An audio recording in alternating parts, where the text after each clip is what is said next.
अस्सलाम वालेकुम डॉक्टर साहब, मैं पेशेंट गुफरान तरीन के रेफरेंस से बात कर रही हूँ। अगर आपको याद होगा, गुफरान की जो पोस्टीरियर सेगमेंट में थोड़ा सा स्टंट का इशू था जिसमें ईआरसीपी सक्सेसफुल नहीं हुई थी और फिर हमें पीटीवीडी करानी पड़ी थी इस्लामाबाद से।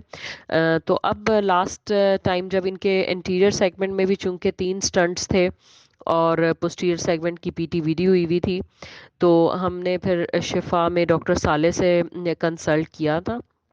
और 3 माह पहले डॉक्टर साले ने एंटीरियर सेगमेंट के स्टंट्स को भी रिप्लेस किया और पोस्टीरियर सेगमेंट का ड्रेन आउट करके और उसमें भी 2 स्टंट्स उन्होंने पोस्टीरियर सेगमेंट्स में डाल दिए। अब थोड़ा सा इशू ये है कि हमने तकरीबन 6 फरवरी को गुफरान की रिपोर्ट्स कराई थी।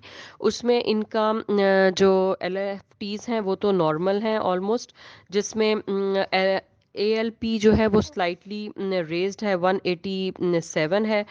लेकिन प्रीवियस जो कि 271 था उससे तो रिलेटिवली कम है। अच्छा, और कॉन्जुगेटेड बिलिरुबिन जो है वो 0.7 है, लेकिन टोटल बिलिरुबिन 1 है। लेकिन इनका प्रॉब्लम यह है कि इनको फिर तकरीबन 10-12 दिन से ईचिंग हो रही है, और ईचिंग जो है वो नाइट टाइम में ज़्यादा होती है।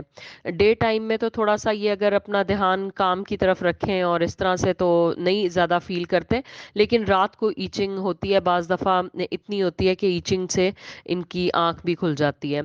तो पूछना मैं चाह रही थी कि इसके लिए अब हमें दोबारा ईआरसीपी की तरफ जाना चाहिए, डॉक्टर साले को कंसल्ट करें।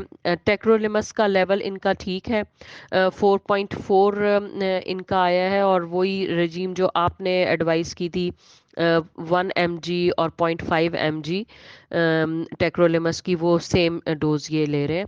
तो उससे 4.4 आया इनका टेक लेवल। तो बाकी लिवर एंजाइम्स वगैरह तो ठीक हैं। ALT AST 26-29 है। तो मैं यही पूछना चाह रही थी कि ये ईचिंग की कॉज क्या हो सकती है, और इसके लिए अब हमें क्या फर्दर ट्रीटमेंट लेना चाहिए। Thank you so much. Thank you very much. देखिए, LFTs के बारे में तो आप परेशान ना हो। जो ALP आपने थोड़ा सा ज़्यादा बताया है वो तो स्टेंट्स की मौजूदगी में हो सकता है।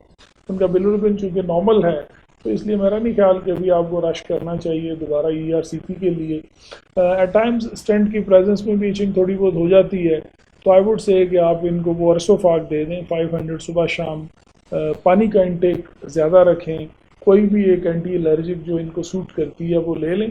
तो just hold your horses for another 2-3-4 weeks, ताकि कोशिश यही होनी चाहिए कि ये ERCP जो है नेक्स्ट वो अपने नेचुरल टाइम पे ही हो।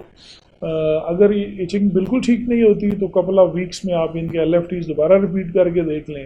If bilirubin is going up only then I think you should go for a repeat ERCP।